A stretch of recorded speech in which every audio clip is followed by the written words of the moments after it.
గీ బిచ్చపోనికి ఏమైంది? తెగ మెలికలు తిరుగుతున్నాడు. పక్కా ఏదో రోగం పుట్టింది. ఏందిరా ఫోన్ లో చూసి అంత సిగ్గుపడుతున్నావు? ఏం లేదన్నా, ఇన్స్టాగ్రామ్ ఉంది చూడు.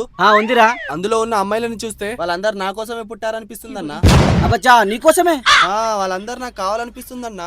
చూడడానికి 2 కళ్ళు కూడా సరిపోతలేవు. రే వాళ్ళందరినీ పడడానికి ఏమన్నా నువ్వు మహేష్ బాబు అనుకుంటున్నావా లేదా సంపూర్ణేష్ బాబు అనుకుంటున్నావా? ఏ అన్నా, అమ్మాయిలందరూ నాకు పడిపోతారని నీకు కుల్లే? నాకే అరే దరిద్రుడా, అమావాస్యలో పుట్టినోడా, నీకు అసలు హృదయమే లేదురా? ఎందుకు లేదన్నా? అందరు అమ్మాయిల కోసం అహ్మదాబాద్ క్రికెట్ స్టేడియం అంతా విశాలమైన హృదయం ఉంది. అందులో అమ్మాయిలకి ఆల్వేస్ ఫ్రీ. అందులో ఒక్కొక్కళ్ళు కాదు 100 మంది ఒకేసారి వచ్చేస్తారు. రే దాన్ని హృదయం అనరా, థర్డ్ క్లాస్ కంపార్ట్మెంట్ అంటారు. నువ్వు కన్నా అమ్మాయిలందరూ రంభా, ఊర్వశి, మేనక లెక్క అందంగా ఉన్నారు. అమ్మాయిల గోలేంట్రా? గోల కాదన్నా, లవ్ ఇష్ కాదల్. అయ్యో బిచ్చపోడా, లవ్ అంటే అందరికి ఒకే అమ్మాయితో ఫీలింగ్ వస్తుందిరా. మరి నాకేంటో అందరిని చూసి ప్రేమ పుట్టేస్తుంది.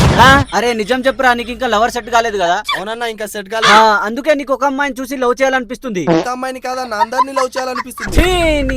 నీ సావు నువ్వు సావు, నా సావు నేను సస్తా. చేస్తే అక్కడ అమ్మాయిలు ఉంటారన్నా. అగురా నా కొడుక, నీ వట్టకాలు పిసికేస్తా. అరే అన్న, బ్లాక్ కలర్ డ్రెస్ బాగుందన్న చూడన్నా. అరే అవేంద్రా, చాలా బాగుంది. చూడకరా, అది నా పిల్లరా.